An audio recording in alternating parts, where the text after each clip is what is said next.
செக்கச்சவந்த அழக கொஞ்சம் சேவிச்சு கிடக்கும் திமிர 10 வருஷம் பக்கம் இருந்தும் பார்த்ததில்லடி நானும்.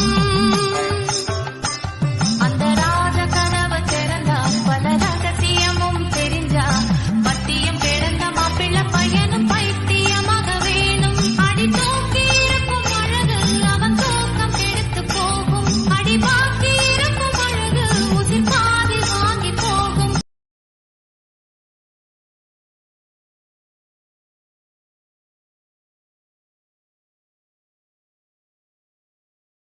செக்கச்சவந்த அழக கொஞ்சம் சேவிச்சு கிடக்கும் திமிர 10 வருஷம்